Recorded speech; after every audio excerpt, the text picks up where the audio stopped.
So we'd like to get going now. I'm really pleased to introduce our next speaker. Michael Scott Karpovich was raised on a farm in mid-Michigan. His father is a physicist and his mother is a bacteriologist.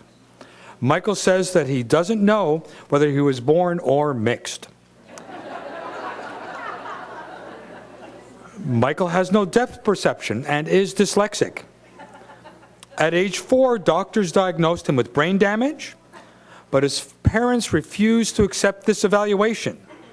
Finally, a psychologist said that he is either retarded or a genius. Michael says that he is a genius. By the age of 30, he had accomplished more than many have over the course of a lifetime. Michael has worked as a farmer, a high school drama coach, a radio disc jockey, a counselor, and a college instructor. Couldn't hold a job. There are other possibilities. Michael is professionally is often asked to keynote state, regional, and national conventions across the United States and Canada. He is best known for his work as an inspirational keynoter for educational professionals, healthcare associations, and mental health professionals. Michael is the youngest person ever to be president of the National Speakers Association of Michigan and is one of only 4 honorary lifetime members of the National Speakers Association of New England. In 1994, the International Federation of Professional Speakers granted him the Certified Speaking Professional Credential, making him one of less than 600 people worldwide and the second youngest to receive this prized credential. Now, Michael combines performance, professionalism, education, and entertainment to help us think about and understand the art of taking care of ourselves. Please help me welcome Michael Scott Karpovich.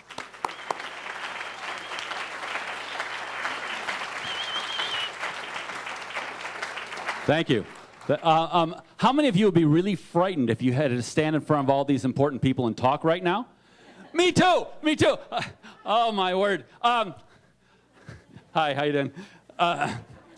You know, I have been speaking professionally for 29 years, and this is the very first time I've ever spoken for a floral industry.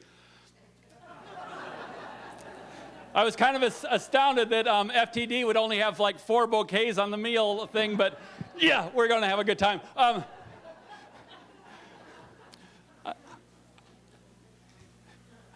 I don't know what I'm going to talk about. A lot of people have been asking me, what are you going to talk about? And I said, I don't know. Did Murray tell you guys I have brain damage? Thanks a lot, Murray. I give you a little secret and you expose me to the world. I do have brain damage. I recommend it for all of you. How many people have brain damage? Good. For those of you who didn't raise your hand, I pity you. I do have a closed head injury. Now, I'm trying to figure out what I should say. I've been asking lots of people. There are several people in this room that I've actually asked for suggestions on what I should talk about. One woman suggests I break out in a spontaneous song. Thanks a lot. I'm not a singer, but here's an ancient Ukrainian song. If you know it, most of you look Ukrainian. I know you are. Sing along. Okay, here we go. Ancient Ukrainian song. The itsy-bitsy spider went up the water spout. Down came the rain, it washed the spider out. Up came the sun, it dried up all the rain. And the itsy-bitsy spider went up the spout again. Thank you, thank you, thank you. Wait. How many people have ever sung that song before? How many people have been singing it for more than 10 years? How many people have been singing it for more than 20 years? Who in this room has been singing it for more than 40 years? Me too. I've been singing that song my entire life, brother, and I'll tell you, you think the spider would eventually get a clue. He must be the dumbest spider in the world. Or maybe that spider knew that in all the places in the world where a web could have been built, a web had to have been built right there. Dear gentle folks, I believe that is your life. I believe every single one of you in this room, and even those of you standing in the back, I believe every single one of you have worked really, really, really hard to do great things. And in a very short time, it's washed away. How many people understand what I'm talking about? I do have a closed head injury. When I was born, my skull was crushed, and the doctors did tell my parents I should be institutionalized because I'd never functioned normally in society. Lucky for me, mother and father never institutionalized me. Yes! Lucky for you, I don't function normally in society. I do have a closed head injury, and because of my closed head injury, I literally have headaches every single day. My neurologist has had me keep a calendar, and lately, I think in the last 8 years, I may have had 7 days without a headache. Yeah, and they're not good headaches. I mean, they hurt, they make you sick, they're bad headaches. Another part of my closed head injury, I am what the teachers like to call LD. They call us LD because they think they're protecting us because they don't want to tell us what it stands for. It stands for learning disabled. Although we LD people prefer to call ourselves the Lambda Deltas. And as a Lambda Delta, I am very dyslexic. Sir, do you know what dyslexia is? Yeah, I figured you did. You look like an intelligent man. Came a little late, but intelligent anyway. How many people understand dyslexia? Oh, my word. There's some people that didn't raise their hands. Okay, miss, I'm going to explain to you dyslexia. You might want to take notes, okay? Dyslexics like me, we tend to write our letters upside down or backwards. It's really hard for us to write. It's really hard for us to read. And without exception, you need to know this part, we are the world's most creative spellers. How many people here are creative spellers? Brain damage, I can tell. Congratulations, Hank. All right. Now, wait, that's not all. Another part of my brain damage is I have a hard time holding on to a train of thought. So I literally will create this presentation in front of you. I've never done this before. I've never written this down. I've never practiced it. It's just always happens like this, and I'm scared. I am. I really am. You're going to get scared, and your lips stick to your teeth, and your stomach starts churning, and oh, I'm scared, but it's okay. I've been scared before. Don't worry, Murray.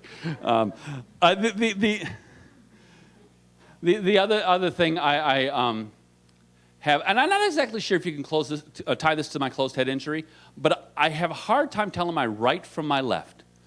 A horrible time telling right from. I was going to the movies the other day with my wife, and she told me to turn left. I turned left, and she looked at me with this evil look, sort of like yours, miss, yeah. And she said, no, the other left. How many people have a hard time telling right from left? All right, family. All right, this is for you. This is just for you. No, I'm serious. This is for you. You know I like you. All right. I was speaking in Santa Barbara, and this gorgeous woman came up to me. She was hot.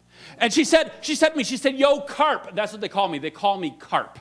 It's my nickname, Carp. She said, yo, Carp, if you want to tell you right from left, what you do, you take your hands and go like this. Would everyone please do this now? Humor me, please. Just like this. Thank you, brother. Like this with your hands. Yeah, you standing up there looking for a seat. Go like this with your hands. Okay, just turn your back on me. Thank you. Like this with your hands. She said, look, your left hand makes an L.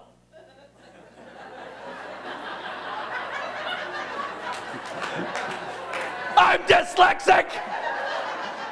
They both look like L's to me. I said, you're right, it does. So does the other one. So what I do, so I can tell my right from my left, I wear a lavender shoe. L for left, L for lavender, and I wear a red shoe. R for red, R for right. Excuse me. Right now, some very appropriate people are saying, ooh, I wish you wouldn't walk on furniture. I'm a professional. I can handle it. There's something else that I need to tell you. I don't feel worthy to speak at this convention. I could never handle what you're handling. My daddy died a little while ago, 7 months ago. He had dementia. But it's not the same, is it? My father-in-law died a couple years ago, And I was one of his prime caretakers with my wife. And he had Parkinson's with dementia. He had Parkinson's for 30 years before he passed. And the dementia only came at the tail end.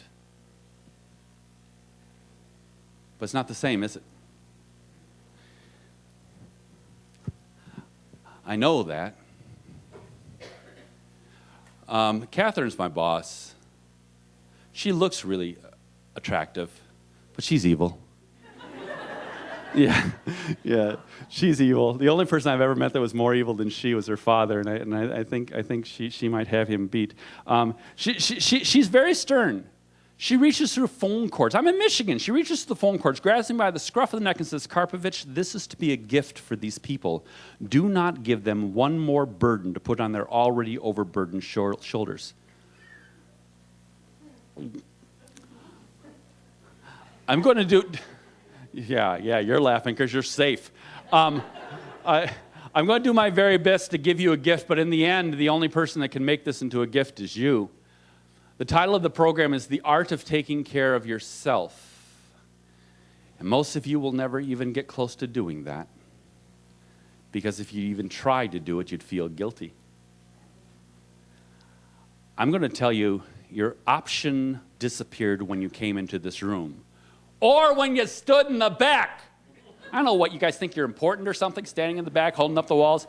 All right. No, I want you to understand that you had an option. You could have not come into this room and not taken care of yourself, but you're here now, and I'm going to demand it of you. I'm going to demand it of you for your loved one's sake. I'm going to demand it of you for your sake. I'm going to demand it of you for the cause's sake. See, this is not just your typical thing. This is a cause. This is a cause that we all are standing behind here, and it's important. I mean, I listen to all these doctors with more letters after their name than I thought that were in the alphabet, and I'm listening to these people talk about all the medical breakthroughs that they're almost making. And man, I was talking with a new friend from Texas who was telling me as we walked to the hotel last night, he said, "How will we react when we finally get the cure? 4, 5, 10 years too late." We'll be thrilled, but it'll always be ouch. It always will. How many people have ever heard that life isn't always fair? That is the biggest lie you have ever been fed. Now I know, you think I'm a motivational speaker, so you're going to think I'm saying it's always fair. Bull! Life is never fair. If life is fair, I would not have this headache. If life is fair, Pamela, the love of my life, would have accepted the 37th proposal of marriage instead of waiting for the 100th proposal of marriage. I'm not kidding.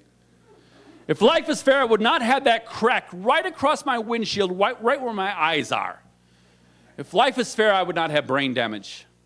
If life is fair, the bullies wouldn't have beaten me up and called me retard in school. One thing they did in Carroll, Michigan, where I live, they created a horrible crime called a swirly. Oh, you've been to Michigan. How many people already know what a swirly is? Oh, several of you have been to Michigan. For those of you who do not know what a swirly is, this is a piece of knowledge you could have gone through your entire life without. Forgive me, I'm going to ruin your life. You see, there were 4 bullies. Their names were Ron, Rod, Charlie, and Dave. And every time they saw me walk into the bathroom, that's a hint.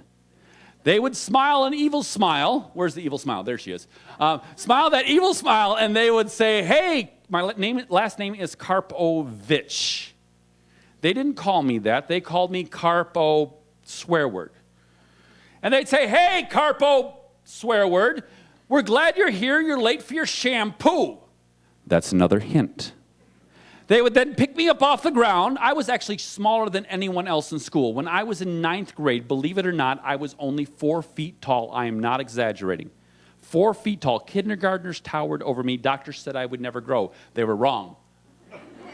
I grew several directions. But these guys would pick me up off the ground. That's another hint. Turn me upside down. That's another hint. And then they would find the... nastiest toilet. in the entire bathroom, I'm not kidding, shove my face into the toilet bowl, we're beyond hints now, then they would flush, thus the swirl. In school, I was known as the brain-damaged nerd that got flushed down toilets. It's quite embarrassing. It really was. I was really the kid who they stole his clothes in gym class and ran his underwear up the flagpole. I know it sounds like an episode of The Simpsons. It happened to me. Why do people have to be so mean? Thing is, I did my research.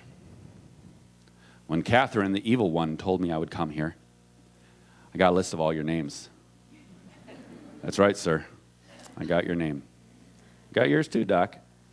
I got a list of all your names. I even got a list of the names of the people running the AV here. The cameraman, he's so adorable. I got a list of all your names, and I did my research. I went on the internet. I called your friends. I called your family. I called your enemies. You were the only one that had the enemies, but I called them, lady. And I called them, and I found out something you didn't want me to know. That's right, sir. I know. It turns out that every single one of you in this room have been flushed down toilets. Yes, you have. They may not have been porcelain. It might have been a disease. It might have been a death. It might have been a friend stabbing you in the back. It might have been a friend just not understanding. There's all sorts of toilets. It might have been the toilet when you lost your job. It might have been the toilet when you lost your marriage. It might have been the toilet when your best friend says, I don't want to be your best friend anymore. It might have been the toilet when you couldn't find the right outfit to wear. Some toilets are small. It might have been the toilet when you couldn't find a clean outfit to wear. No offense, sir. I apologize. There's all sorts of toilets. Some are big, some are small, some are wet, some are dry, and some are porcelain. But there's one thing about all of our toilets. They all stink. Life is never fair. In this room, there are 7 people that are going to get what I have to say. I apologize. I don't mean to offend you, but the rest of you are wasting my time. You can leave now. I'm just here for 7 of you. Statistically speaking, 7 of you in this room are going to get this. I am going to tell you that it is the unfairness in your life that is, without exception, your greatest advantage. How many people have ever experienced burnout? Okay, for those of you not raising your hand, in Michigan we call people like you liars. Oh, I'm sorry, that was really inappropriate. I apologize, I know it. Maybe you're not a liar, sir, but maybe you looked at me and said, this guy's wearing 2 different colored tennis shoes and he's really loud. I'm not going to participate. I respect that. Or maybe you have no clue what burnout is. I'm going to, for the first time in your entire life, I am going to define for you burnout in 6 stages. You might want to take notes. I know. That's right, brother. 6 stages. Now, I need you to help. In this program, as I describe a stage, if you've ever been to the stage doctor, I'd like you to raise a limb. That's right. A hand will work fine. Some people, they don't have hands, so then raise a leg. I don't care. But raise a limb so I know that you've been there. So when I describe the stage, raise a limb. All right, let's practice now. Everyone, raise a limb. Raise a limb. All right, most of you have limbs. That's good. All right, here we go. Stage 1, burnout. You work really hard. At the end of the day, you're tired. I call stage 1, tired. Now there's cynics in the room. You know who you are. You're sitting there saying, who are you and why did they bring you? I'm brain damaged. Deal with it. They're just looking at me and saying, listen, I have burned out before and that ain't it. Yes, it is. If you are never tired, you will never burn out.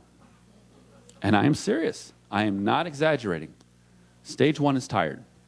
Stage 2, by the way, these are sequential stages. They happen one after the other. You first start out tired. Stage 2, let's say you work really hard. At the end of the day, you're tired. You go home, you go to bed, you set the alarm clock at some absurd hour.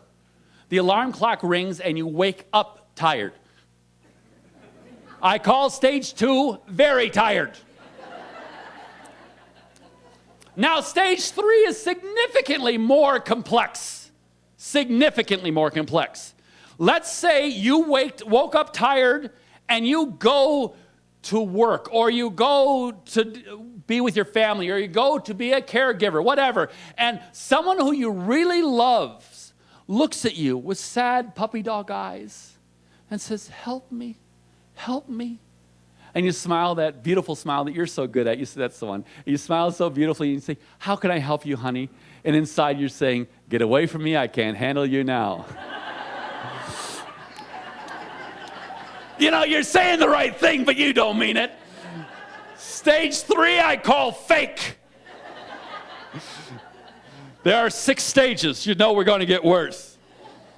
Now, stage 4, I need to confess to you, I've been speaking 29 years. I've been doing this presentation probably nearly 20 years, and I have never found a good name for stage 4. And I am willing to take suggestions. After this, if you have an idea for stage 4, please, I am waiting for the zinger, the one answer that's going to blow me away. Stage 4, this is what it looks like. You are exhausted. You woke up exhausted. You go to be a caregiver, or you go to be with your family, or you go to work, and someone that you like, not someone you don't like, someone you like comes up to you and says, help me, please help me. And you turn on and say, get away from me! I can't handle you now. How many people here have ever seen someone react that way? How many people know them intimately? Yes. Now, wait a minute. You know, some of you people would not raise your hands even though that's the way you were at one time. And I know I was a little dramatic because I'm the speaker. My goodness, you're such an angel. You would never you wouldn't have done the thing. You might have said, get away from me, but you wouldn't have. But haven't we all at one time or another said something, because we're so exhausted, said something a little curt, said something with a little bit of venom, said something that hurt a little bit because we were so exhausted? How many people know what I'm talking about? Yeah. You know, I forgive my analysis, but I genuinely believe that every person here has been to stage, 5. I think you've all been to stage. I think you've been to stage 5. You're right, we're at stage 4. Stage 4, now I've had a hard time naming it. Since stage 3 was fake, I was thinking of naming stage 4 not fake, but that sounded kind of lame to me. I was trying to come up with a good name, a name that would, just really speak to it. And tactful. Tactful is the suggestion. That doesn't do it for me. But thanks for the suggestion. I'm simply calling it, for now, Stage 4. I swear to you, I've been promising this for years. One of these days, dear, I'm going to make T-shirts that read, leave me alone, I'm in stage 4. How many people would buy the shirt? Wait a minute, put your hands down. Someone that refused to raise their hands until now said they'd buy the shirt. That is so amazing.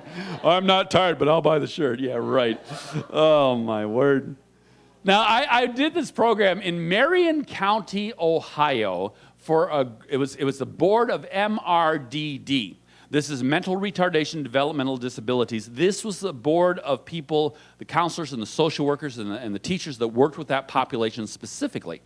And I came in there and I told them about the shirt, and they loved the idea so much that when I left, they made the shirt. I know. It was a group about half the size, maybe a quarter the size, a small class, and they made the shirt for everyone, and they sent me a copy of the shirt. It said, leave me alone, I'm in stage 4. And right on the belly, it had a picture of a drowning duck. I swear to you, I have no idea why when I say there's a picture of a drowning duck, a bunch of evil people start to laugh. But as long as you guys keep on laughing, I'll still mention the duck. Poor duck. And I just love that. Now, that's stage 4. We do have 6 stages to go into. Stage 5, oh, shoot, people, I apologize, doctor. I just screwed up, people. I screwed up royally here. I guess I'm going to blame it on my brain damage, because I blame everything on my brain damage. But, oh, man, before I can get to stage 5, I need to ask you a question. Why are you part of this cause? Because we care. How many people care about people? That's a good reason to be here. What's another reason you're here? To learn? Someone says something different? Duty. Someone said any other answers? Why are you here? Information. To enjoy. For help? to see my shoes. I tell you, that I'm fond of this person over here, yeah. Two most common answers I get, regardless of whether I'm speaking to lawyers or teachers or counselors or caretakers, two most common answers I get is because I love somebody, I love people, and I want to make a difference. How many people want to make a difference? Yeah. That's why we're here. Now, all the other answers are fine. They're wrong, but they're fine. But the two most common answers, which are also, by the way, wrong, are because I love people or I love someone and because I want to make a difference. This is what it starts like. When you decide that this is your mission in life, you go like this. Man, I'm going to do this and this and this and this and this because I care and I want to make a difference. A little bit of time passes. I've got to do this. I've got to do this. I've got to do this because I love someone. I want to change something. A little bit more time passes. He told me to do this. She told me to do that. My spouse told me to do this. My neighbor lady, who I don't even know, told me to do this. Why? Why? I have no idea. Stage 5. Stage 5 is when you forget why you're doing what you're doing. Now, I do not mean to screw you up with this here, but I call stage 5 burnout. Because when I first asked you the question, how many people in this room have ever burned out, and almost all of you raised your hands, you were talking about the moment when you forgot why you were doing it. That is a painful place to be. Certainly being at an astounding event like this, you are every moment here reminded why you're here. But if you forget, now some people forget why they're doing what they're doing for an entire day. Can you imagine an entire day of going through the motions of doing the duties without remembering the whys? I've had some people, they said they've been that way for an entire week. I know, I don't believe it either, but that's what they said, an entire week of just doing the job instead of remembering the why that motivated the job. And once, well, I think that maybe you could get up to an entire month like this, an entire month, which I think would be unbearable. Don't you think that? Don't you? Talk to me. We're family. Yeah, unbearable. Thank you. I had two little old ladies. I was doing a teacher program, and two little old ladies, they had little white buns in the back of their head. They were so stereotypical teachers, and they came up to me and they said, they were little, I think they were 70. I mean, they were catching up there. And sweetheart, if you're anywhere near 70, I'm guessing you at 30. So anyhow, this 32. These little old ladies came up to me and they said, we have been in stage 5 for 2 months. And I said, I don't think that's possible. They, no, we have. They insisted. And they were so adorable. I said, okay, I'll give it to you.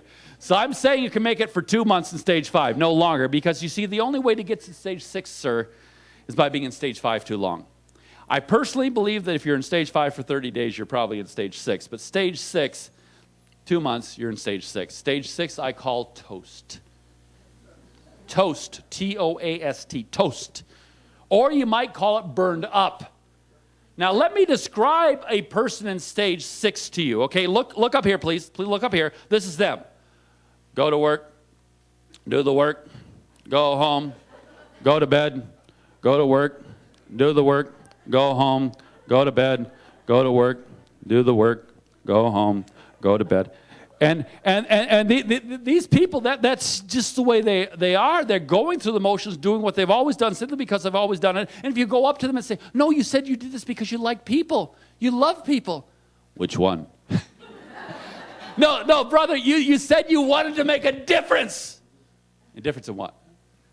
You have a person in stage 6, you cannot remind them why they got into this cause. My fantasy is none of you are in stage 6. There is no recovery from stage 6. Now, the codependents in the room, which is all of you, are sitting here saying, no, there must be someone to save them. There's not. Shoot them in the head. All right, that was humor. All right, bad humor, but I was kidding. Don't shoot anyone. But You know, if it's a job, fire them. They never fire these people. They make them administrators. No. Yeah, a person stage 6 that just, listen, I'm so serious. I know it sounds like a joke, but I'm not joking. I'm so serious. A person in stage 6 damages us all. They damage us all. How many people know someone to manage a stage 6? Raise your hand if you've ever met someone that just goes through the motion without remembering the passion. Now, I want the 17 of you that just raised your hand, I'd like you to do this audibly. Do you enjoy working with them? Do the clients or the patients or the loved ones enjoy them when they're like this? They ruin the cause. They ruin the cause. So I guess our objective today is somehow avoid stage 6. Better yet, avoid stage 5. Ideally, if it's all possible, avoid stage 4. If you could avoid stage 3, wouldn't it be nice if you could avoid stage 2? And if you avoid stage 1, I guess that means go home, go to bed. There's the entire cure right there. Go home, go to bed. Sleep. I know we can't sleep. I know we don't have the time. I know our lives are so chaotic, but I'm really telling you, you need to get some sleep. And this is not being selfish. This is being healthy. See, you guys have these little record players playing in your head, and I can hear it from here. Lady, I can hear you. You have a loud record player. No, I'm talking to you, woman. Yeah. Can everyone hear her record player going on? You see, if I tell you to take care of yourself instead of taking care of the world, a piece of your brain, your record player is sitting there saying, well, if I took care of myself instead of taking care of everyone else, it's telling everyone that I don't really... Your record too, yeah. If I'm telling everyone that I'm going to take care of myself, I'm telling everyone that I'm being quite... No! Healthy was the word we were looking for. Healthy. Selfish, yeah. You see, I'm fighting against an avalanche here. I'm fighting against an avalanche. Because it's programmed into your skull. Lady, yeah, I'm just not talking to anyone else now. I'm just talking to you, Pat. Listen to me. Mind your own business. Pat, what you have to do for the good of the client, for the good of the person you love, for the good of the people around you, for the good of your peers, for the good of your kids, for the good of your future, you have to take care of yourself. That's called healthy. Ugh. Now, for those of you that have no brain damage, let me tell you what the brain is. Imagine the planet Earth with no oceans, no mountains, hills, but no mountains, and a very thick, unexplored forest.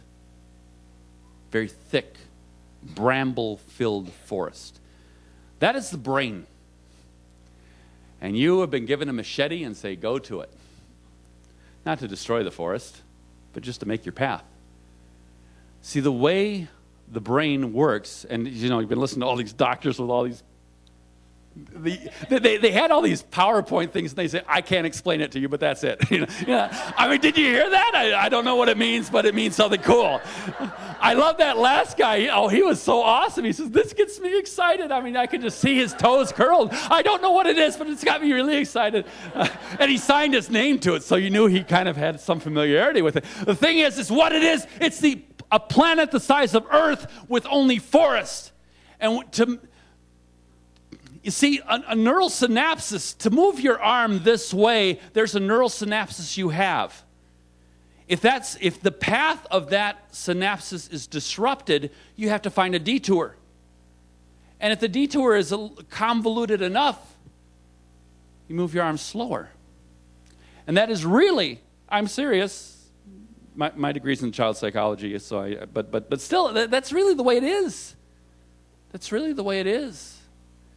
We have this thick, difficult to penetrate forests. And we make our paths, and we start it from birth, and sometimes we have to start over. And that's what's happened to our loved ones. They've had to start over in some places. They had to start over, making a new path. But visualize that and use that picture, because sometimes they have to go to the North Pole to get to the South Pole. And that's hard. That's hard. I believe that some of the best tools I can give you is a sense of resilience. I told you they used to call me nerd, right? Did I tell you that? Did I? I said they used to call me nerd. I'm actually proud of that now. I am. I've come to the conclusion, nerds rule. You're one of two things in this world, brother. You're either a nerd or you're an employee. Yeah, we're taking over. Ron, Rod, Charlie, and Dave, my four nemesis. What's the plural of nemesis? Nemesi? Nemesis? I think it should be nemesi. But anyhow, my nemesises, they were giving me a swirly. It was the 9th swirly in 9th grade, the last swirly they were ever going to give me. I had decided earlier on that I was not going to dislike myself. I decided I was going to learn to love myself. I used to go home to the bathroom, look in the mirror, say to my reflection, I love you. I know it sounds so 70s, but it was the 70s. And I'd look in the mirror and I'd say, I love you, I love you, I love you, and I didn't, but I said it. And every night before I go to bed, I'd do it again. I love you, Michael, I love you. And I'd cry because it wasn't true. But I said it over and over and over again until I started to like myself. I didn't love myself, but I started to like myself. And then these guys grabbed me to give me a swirly, and I pleaded with them. I said, Ron, I'm starting to like myself, man. Please, this one time, let me go. Please. Ron grabbed my legs, picked me right up off the ground. Dave, I've never liked myself before. Today I like myself a little bit. Please, this one time, don't do this to me. He grabbed my arm so I couldn't move. Charlie, I'll tell everyone in school you beat me up, man. Just don't. Charlie found the nastiest toilet you've ever seen in your entire lives. I'm serious. This stuff was bad. They aimed my face for this disgusting toilet. I was small, but I could squirm, and I kicked and I screamed and I yelled for help, and no help came. Why do people have to be so mean? Just before they got my face into the toilet bowl, I don't know how I did it, I got my arms free. Thinking quickly, I locked my arms on the toilet rim. My options were limited, okay? They're pressing with all their might on the back of my head. My neck was killing me, but as long as my arms were locked, they'd never get my face in that disgusting toilet. Did you know in some public schools there are children that will come up behind people that are standing up straight, hit them behind their kneecaps so they collapse? Rodney always did that. Now, I do not know how Rodney came to the intellectual leap to realize it might also work on. He took his fist, he hit this elbow. Bang! This arm collapsed. 5 hands pressing on the back of my head slammed down fast and hard. Unfortunately, this arm was still locked, so my head came down at an angle. My head hit the rim, cutting me above this eye. I had to get stitches. I still have a scar right here. I apologize. I've been telling this story for 29 years. I've spoken to well over 5 million people. Maybe 6 or 7, actually, now. Do you know what it's like to say the same story over and over again? When I finish here in a few days, I'm off to San Diego. And then after that, I'm in Auckland, New Zealand, telling the same story over and over again. You can get to the point where the story happens automatically, and when it starts to happen automatically, people start thinking you're just telling a story. Folks, I'm not kidding you. 9 times they shoved my head in those nasty toilets. I remember this time I felt the blood on my face. It felt like a warm stream down my face before I saw the blood in the water. And even though I'm sure it happened in a split second, it felt like slow motion as they rolled my head into the toilet bowl until my face was pressed against the bottom of the bowl. I was screaming, I was coughing, I was gagging, I was spitting, I was blowing bubbles. I was sick.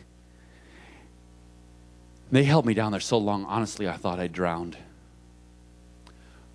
Why do people have to be so mean? I could hear them laughing above the splashing. And finally, thank God, they flushed the toilet. They ran out to get all the other mean kids to laugh at me. They always made a big circle around the bathroom door so they could laugh at me when I came out. I was crying so hard. Remember when you were a little kid, or if you're good at it, you still do it this way now, you cry so hard you can't breathe? You're just going, I couldn't breathe. I went over to the bathroom sink and I grabbed the stupid institutional towels you get in schools and in hotels, and I tried to dry my hair. I tried to. I tried to stop the blood. That proved impossible. And then I was wiping away the tears, and accidentally, as I wiped away the tears, I accidentally looked in my eyes. The same eyes I looked into that morning when I told myself what? I love you. At that moment, I knew I could not let these jerks laugh at me. I walked over to the bathroom door, All the times before, I would always try to sneak out by opening the door slowly, but this time, I kicked the door open. I was only 4 feet tall, but I swear as I emerged from that bathroom, I looked like I was 4'1". And before they could laugh at me or call me a nerd or call me a geek or call me a dork or call me stupid or dumb or retarded, before they could call me Karpo's swear word, I looked them all right in their eyes and smiled. It was forced. Picture this. My head has got blood going down this side of my face. Tears still in my eyes. My head is sopping wet. My father, my U.S. Army, youngest major in the Army father, had given me my haircut, which meant my bangs were crooked, and a bald spot was here, and a bald spot was here. A crushed skull. I have a bumpy head. And so I come out, and I'm smiling at these guys, looking like something from Friday the 13th.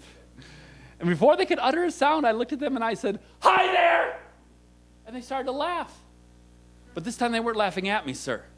This time they're laughing with me. Charlie realized I was getting good attention instead of the negative attention that he had hoped for. So he pointed at me and announced to all the other mean kids, he said, "Hey, man, look at the nerd." Did you know nerd was invented in 1951 by Dr. Seuss in a book called If I Ran the Zoo? Look it up.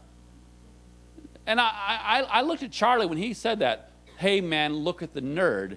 I looked at Charlie. I said, "Charlie, you're saying I'm a nerd? Thank you. I'm honored." One of the other bullies started to laugh. He said, "Yeah, man, nerds rule." I've been saying that ever since. It is about taking the horrible thing that you're experiencing and giving it a different meaning. I am now completely committed to the fact that 9 times being flushed down a toilet in 9th grade led to an international speaking career. I am now convinced, look at him. I'm now convinced that nerds rule. That's right, brother. Come on. Come on. Hey, baby, it's a nerd that's going to save your life. Trust me. You've been listening to all nerds today. They were the geekiest people. I was really impressed. Yes. Catherine, we call her a nerd babe. Yeah. You guys, honestly, I have taken the painful thing and gave it a different meaning. That is not automatic for us. The way it's, I got it here someplace. I had it here. There it is. I brought some tapes and books and things for people if they're interested. But my poster here has my theme. I know you can't read it in the back, but it says, "Yuck makes you stronger." Yuck makes you stronger. You do not become stronger when life is easy. You become stronger when life sucks. You do not become stronger when everyone's on your side. You become stronger when everyone's against you. You do not become stronger when everyone likes you. You become stronger when no one does. You do not become stronger when you win the great game. You become stronger when you lose gracefully. Yuck makes you stronger. It's the toilets in your life that are your greatest advantage. Some of you know very well. Some of you are saying, "I have no toilet, I have no toilet, I have no toilet," because you don't want anyone to know what horrible thing you survived. I believe we've all been given a mountain to climb. I could never climb any of yours. Any of yours. And you couldn't even stand in the shadow of mine. We all have our own custom-made by God himself mountain to climb. And it's your mountain.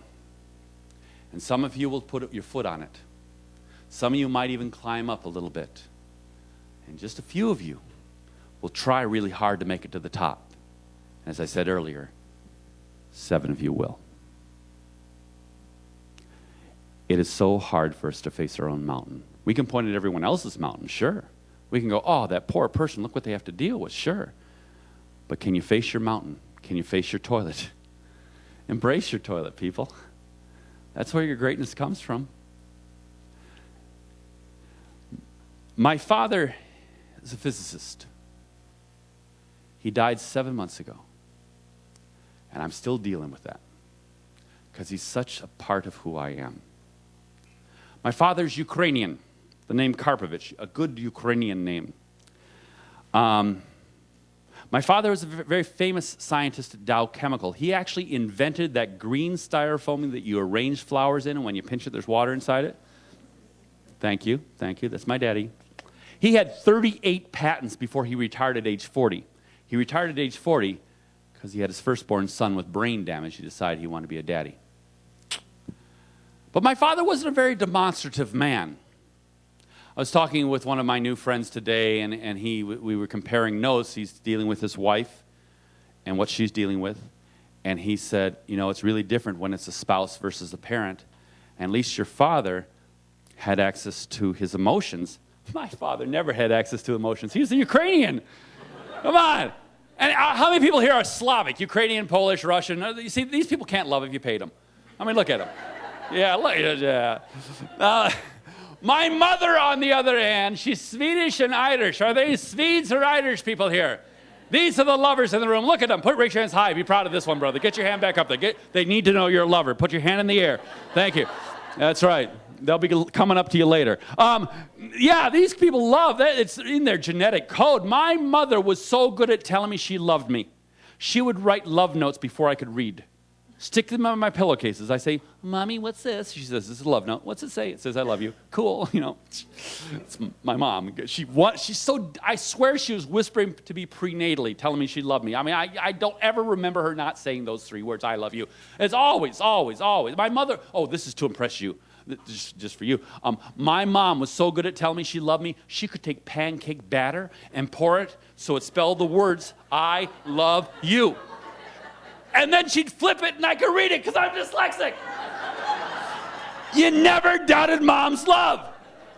Later on, she started putting the love notes in my lunch bags. Later on, she started putting my textbooks. Got embarrassing around college time.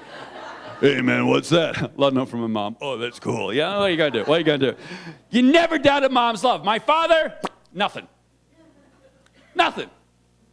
Now, forgive me, I know it's probably not the place for me to talk about this, but you should know my faith in Jesus Christ is really the center of my life. It really is, and I think it's inappropriate to do some things, and I'm going to do one of those things right now.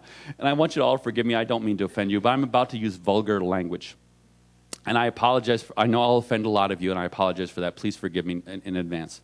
You see, when your father never says he loves you, as an adult, you start rationalizing. Well, that's the way that generation is. You know, doesn't mean they didn't love you. They just didn't. You start to come up with reasons why they don't say it. But when you're a little baby, you're saying he doesn't love me because he's not saying it. Mom's saying it. He's not saying it. So she loves me. He doesn't. That's what goes through your brain.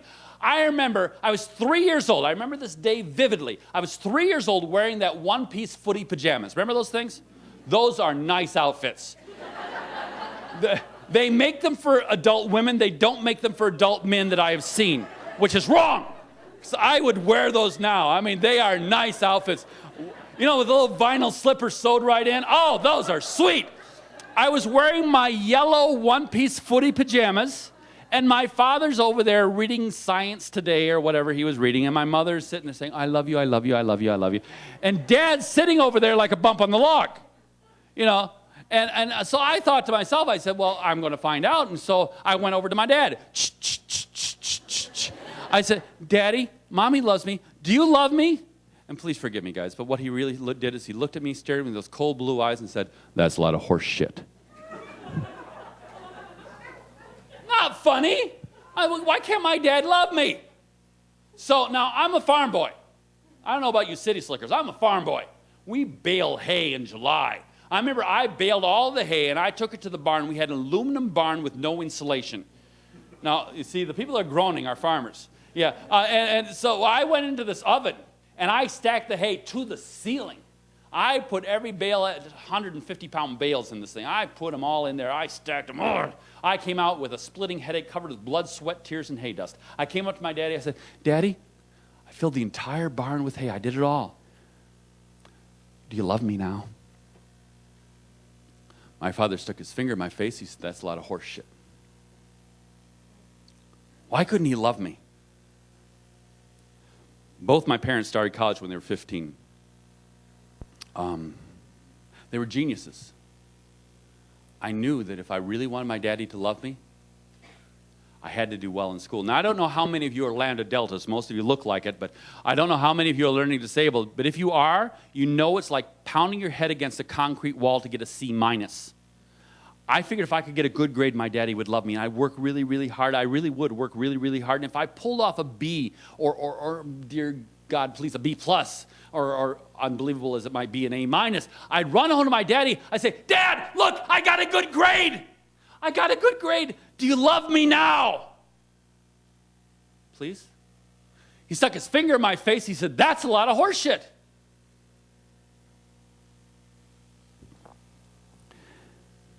I came to the conclusion in my life, I actually started college when I was 16. Not because I'm smart, just because I'm a con artist. But I started college at 16, and when I was 16 years old, I came to a conclusion. I don't ever have to go home again. So I had two choices. Run away from home, never to return again. Or, choice number 2, decide in Ukrainian, horse shit means I love you with all my heart.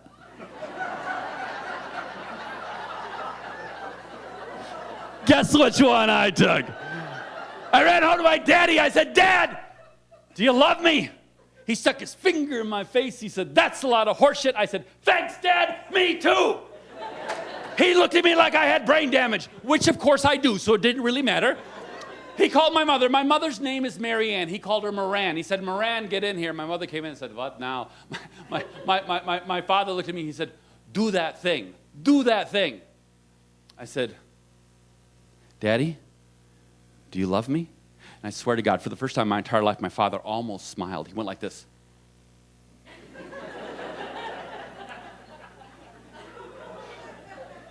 That's a lot of horse shit. I said, thanks, Dad, me too. He said, where did we get this child? My beautiful bride of 1,726 days today will say, she's what you call a realist. She says, well, honey, wonder if your daddy really doesn't love you. I'll say to my beloved Pamela, I said, who the heck cares? What I'm telling you, you have to give your pain a different meaning. You have to give your toilets a different meaning. I'm telling you that the greatness that you are is from the worst that you are surviving and that you have survived. Ladies, forgive me for getting off topic, but many of you women in this room are survivors of domestic violence and sexual abuse. Please stop thinking you're the only one. Many of you here are. I have not earned the right to tell you that that toilet could ever make you stronger. I believe it, but I've not earned the right to say it. You are the only one that has earned the right to say that. But if you're one of the 7, you're going to say it. You're going to look at the nastiest, smelliest, most disgusting thing you've survived, and you're going to say, somehow this is for good. And I do believe that's the way God designed it. I do.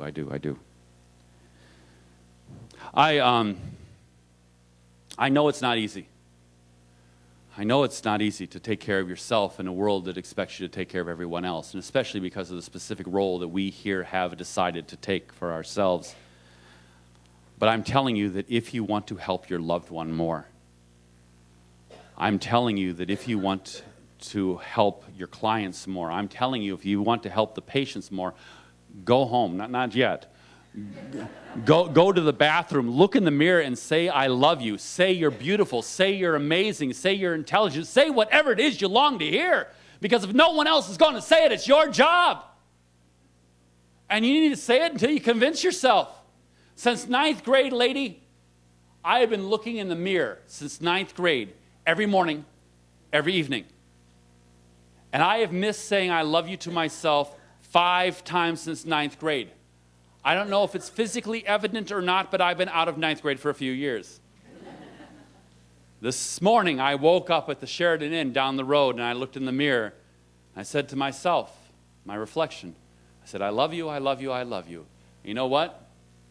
Still today, there are days when I look in the mirror and I cry. Hear this. Self-esteem is not a destination. Self-esteem is a journey. It's a journey you're always on. You're never going to say, there, I've arrived. It's like humility. Hey, I'm humble. Oh, shoot. That's what it is. It's a journey. You're always going to be on it. But you need to be on it. Some people say, I don't want anyone to think I'm stuck up. Because if they think I'm stuck up, that's not a good quality. I want them to all think that I'm, humble. Humility is good. But you're not practicing humility, are you? You're practicing shame. Honestly, can we be honest right here? How many people, by raising your hands, how many people right now can say that as a caregiver, you're doing an exceptional job? Okay, only one person understood the question. I used to be a disc jockey in Detroit. You can tell by that velvet voice. One thing we used to do on the air, I don't know why we do this. If there's any DJs, they understand this too. We always used to cup our hands behind our ears when we talked into the microphone. It made our voices sound even a little bit more affected. Michael Scott, WHYT 96 rocks Detroit. That was just fun. That was just fun. Could everyone right now put your hands behind, cup your ear, put your hands behind your ear, lady, and just bend your ear over. Come on. Just bend your ear over. And right now, everyone, right into the palm of your hand, I want you to all say, hi. Isn't that cool?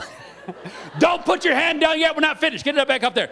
Now, one thing I do occasionally, because I do get scared to stand in front of people like this, sometimes I'll take my hand and put it on top of my head like this too. Just move your hand on top of your head. If you're a real nice hairdo, just don't push down hard, okay?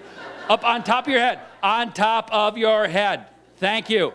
I don't know why I do this. I guess it's simply to remind myself I haven't lost my head yet. Congratulations, most of you haven't either. Wait, get your hands back up there. We're not finished yet. One thing I bet everyone in this room has done at one time or another. Please raise your hand straight up in the air. Do not bend your elbow. Straight up in the air. Do not bend your elbow. Straight up in the air. Do not bend your elbow. How many people here are exceptional caregivers? Thank you. Now. You see, that's what it's all about. When you raise your hand, lady, to say that you were exceptional as a caregiver, did you mean to tell us that you never make mistakes? Of course not. Look at her. She makes mistakes all the time. Did you mean to say that you were perfect? What you were saying, and correct me if I'm wrong, what you were saying is I'm doing the best I can with what I've got. You guys, we're not asking if you're perfect. We're asking if you're doing the best you can with what you got. How many people here can honestly say right now that you're exceptional caregivers? Raise your hands now. Raise your hands now. I'll talk for 7 hours if you don't raise your hands now. Yes. And if you have to, raise the hand of the people sitting next to you. Yeah, force them. You guys, what is our issue? Why is it that we can't say nice things about ourselves? You have to get over this if you're going to get healthy. And I know it's kind of nebulous, but I don't care. You have to. This is not an option for you. This is your assignment. You must do this. Go home, not yet. Go to the bathroom, look in the mirror and say, I love you. You have to do this. This is a journey you have to be on. You cannot afford not to be. Yeah, sure, if this was the association of, what did you say FTD stood for? Florist, tele-delivery. Yeah, if this was the florist convention, sure, you don't have to take care of yourself. Who cares? But that's not what this is. There's only 4 bouquets out there, unless you look at the exhibitors, and there's another one. Folks, I have one woman in one of the exhibits. She's wearing 2 different earrings. She was embarrassed because she accidentally put on 2 unmatching earrings. I said, no, it's perfect. It goes with my shoes. And she, God bless her, I want you to see if you can find her. She went and put them back in, just for me. She's such a sweetheart. I tried to get several other women to switch earrings so they could have mismatched earrings, but they wouldn't do it. But she is an amazing woman. I hope you get to meet her. Honestly, folks, you got to get over it. When I'm asking you if you're exceptional at your job, I'm asking you if you're doing the best you can with what you got. See, you gave me a lot of reasons why you chose this job, but they were all the wrong reasons. They were all the wrong reasons, even the ones where you said you love somebody. It's not the right reason to be here. The only thing that gives you a right to be part of this astounding cause, you got to love it. If you don't love it, you don't belong. I always have these opportunities to speak, and I have so much to say. I have 25 hours of unique material. I do, and I really want to give it all to you. So my tendency is to speak faster and faster and faster and faster and faster and faster. Get it all in there. I can't do that. That wouldn't be right. I mean, that would be wrong. There were people that were thinking they were going to present after me. Oh, dear. So I need to respect your time and your investment, and there's the people that can't stand listening to me already. I mean, I need to respect that too.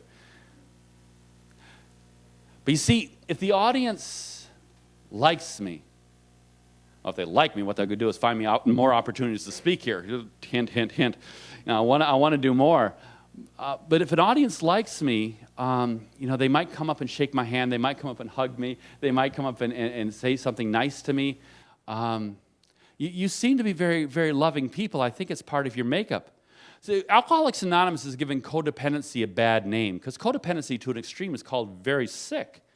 That's where people start playing the roles of other people because the people that were supposed to play the roles weren't playing them. But codependency is not bad. Codependency is what makes the world spin. If you ever introduce me to someone that's not codependent, I don't want to be in the same building as them. Codependency is called being nice. I mean, to an extreme, it's sick. My business partner, the one that illustrated my posters, she says codependency is a journey away from yourself. If you journey away from yourself too far, you're sick. But if you journey away from yourself a little bit, you're called nice. If you see someone with an armful of groceries by a closed, locked door, what are you going to do? Open the door. Yeah, because you're codependent. Codependency is good, but the thing is it can get in your way. You need to measure this. I'm asking you to realize that you're very kind, loving people. And having a kind, loving audience is what I long for. I don't think that the people I'm speaking to in San Diego are going to be as nice as you. So here's the plan. We all meet at the airport. You got to buy your own ticket, but I need you with me. Or if you're really small, I have some big luggage, so I'll fit you in there. Drill some holes, and we'll fit you in the luggage. I'd love to take you with me, but I can't. See, if I what I would tell you, I would go 3 hours overtime. If I went 3 hours over, at the end of my talk, you guys are so gracious, you stayed, and ta-da. If you're gracious, you applaud and you come and shake my hand and hug me and say nice things. That's cool. I love that. If you say, oh my gosh, I can't believe that guy talked so long and he's gone, I'd feel lousy. See, my esteem ends up riding on you. If your esteem is riding on your loved one, or riding on your client, or riding on the people you're taking care of, you guys, you're setting yourself up for pain. It has to be located somewhere else. Yes, it's a great reason to be here because you love an individual or a group of people. That's a great reason to be here, but it's not the right reason. I found out that my audience is not tangible, and quite honestly, neither is your spouse or your friend or your sister or your brother, or whoever it is you're taking care of. They are not tangible. You can't take them and put them in your pocket. You can't hold on to them and hold them up and say, see, I'm successful. You can't use them as your measure. It has to be somewhere else. I found this one kid who just thinks I'm the coolest thing in the world. And I think that is the answer. You need to find someone who can love you unconditionally. And although I'm jazzed by Jesus, I'm not talking about God now. I'm talking about a human being who can love you unconditionally. Now, even though my mom and dad were really amazing people, they never told me I had brain damage until I was doing graduate work at the University of Michigan. I couldn't pass a foreign language. I could speak it, I just couldn't read it or write it. My Russian teacher said, go очень старый student, very old student, go and get tested. I said, tested for what, AIDS? I mean, I didn't know. Go and get tested for learning disability. And my Spanish teacher said the same thing when I failed 4 years of Spanish. So I finally went and got tested, and this little girl, she said, oh, Mr. Karpovich, you're the most severely dyslexic person I've ever tested. I said, cool. I mean, I didn't know what it meant, and I'd like to be an extreme. And so I was excited. She said, you don't understand, you'll probably never graduate. I said, I'm already doing graduate work. She said, never mind. Hey! Don't tell a chicken he can't fly when he's in midair. I ran home to my mom. I said, Mom, I'm dyslexic. She said, no, you're brain damaged. She pulls out a file. She keeps files. And she says, she hands it to me, and I got my degree, and so I'm reading this stuff, and it makes sense to me. I said, oh my gosh, I'm supposed to be institutionalized. Why didn't you tell me? She said, what would you have done in 6th grade if you knew you had brain damage? Not do my homework. I can't. I've got brain damage. My mom and dad, they love me, but they never loved me unconditionally. I did have to do the hay. I did have to get good grades. And they never loved me unconditionally. They loved me a lot, but never unconditionally. I've only been married almost 5 years, and my bride, I knew well into our relationship she would never get close to loving me unconditionally. Something about that she has this French word. She calls me a slob. I have no idea. I think it means really cute, but I'm not sure. And I don't have any biological children of my own. I have several foster children, but I have no biological children. But I know your kids never love you unconditionally. But I did find this one kid who thinks I'm the cat's meow. This kid just thinks that I walk on water. And I carry his picture wherever I go so I can always, or I thought I did, so I can always remember why I do what I do. And this kid's cool. I mean, when I get home, I'll say, you know, I was over there in Pennsylvania, and I did this presentation in Philly, and how do you think I did? And I could have laid the biggest egg up here, brother. When I get home, this kid's going to stick his thumbs up in the air. He says, you're the carp, you're cool, unconditional love. So I carry his picture. So instead of saying, I'm doing this for you, which is the codependent answer, folks, I'm doing it for you, choke, you know, no, I'm telling you, I'm doing it for this kid, because this kid loves me unconditionally. It's me. This is a picture taken of me at age 4. This is shortly after they told my parents I should be institutionalized. I know you can't see in the back, but this picture, this kid's about to cry. Scared little kid. I was. And I was. I used to hate this picture. I love it now because it represents so much more. Your assignment, you need to go home. Not yet. Find a picture of yourself as a little kid. Frame it. Put it in your wallet. Put it on your desk. You don't have to tell anyone who it is, Doc. But you got to find that picture. And don't you think he was the cutest baby in the world? I bet he's a little bald baby. You know? I know. And you take that picture, and anytime you're in stage 4, about to jump down someone's throat, you say, I'm not doing this for you. I'm doing it for him. I'm doing it for her. And let that picture symbolize it for you. Now I know what you're saying. You're looking at me saying, Karpovich, my family was so dysfunctional, they never took pictures of me as a child. That's okay. Go and find a black and white picture of any baby. We all looked the same back then anyway. And let that picture represent the child who you were. There's a great button, lapel button people wear. It says it's never too late to have a happy childhood. You can go back and raise your kid. Raise yourself. Tell your little kid what he always needed to hear. It's never too late. And for those of you having a hard time picturing me as a nerd,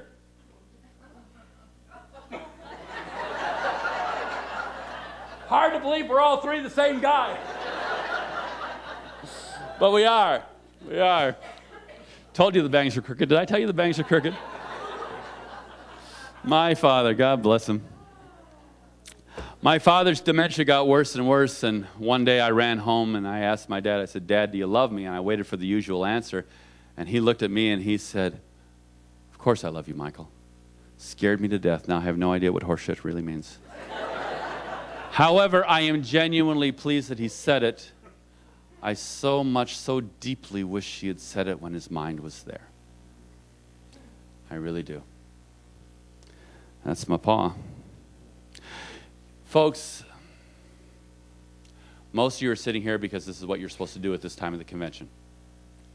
Most of you are sitting here, and what this brain-damaged nerd has to share hasn't really struck any chord. I told you I was scared. You thought I was scared of speaking in front of people, though. That wasn't it. I was scared because I know that only 7 of you are going to get it. And I wish it was 8. 9, 10, 12, 14. Oh, baby, 14 people. I know. It just doesn't happen. 7 of you got it. My name is Michael Scott Karpovich. Anyone here going to remember me tomorrow? Thank you. Thank you. Almost half of you. How about next week? God bless you. How about next year? How about in 10 years? You liar. I'm sorry, sweetheart, if you remember me in a decade, I am honored, I am flattered, but you know what? Catherine did not bring me here so I could be remembered. Catherine brought me here so I could make it better. I've only made it better if you heard what I said. You need to embrace your toilet. You need to take the painful things in your life and you need to give it a better meaning. You need to remember for the rest of your life that yuck makes you stronger. You need to look at it. If you remember me, that's marvelous, and I'm flattered, but that's not what this moment is about. This moment is about what you remember about this presentation. You know, if you really think about it, doesn't it remind you of that old Ukrainian song? Doesn't it? The itsy bitsy spider went up the water spout. It's a hard climb for every single one of us. I don't care who you are. Down came the rain, it washed the spider out. Life is never fair. Up came the sun, it dried up all the rain. You'll always have another chance. And the itsy bitsy spider went up the spout again. I thank you.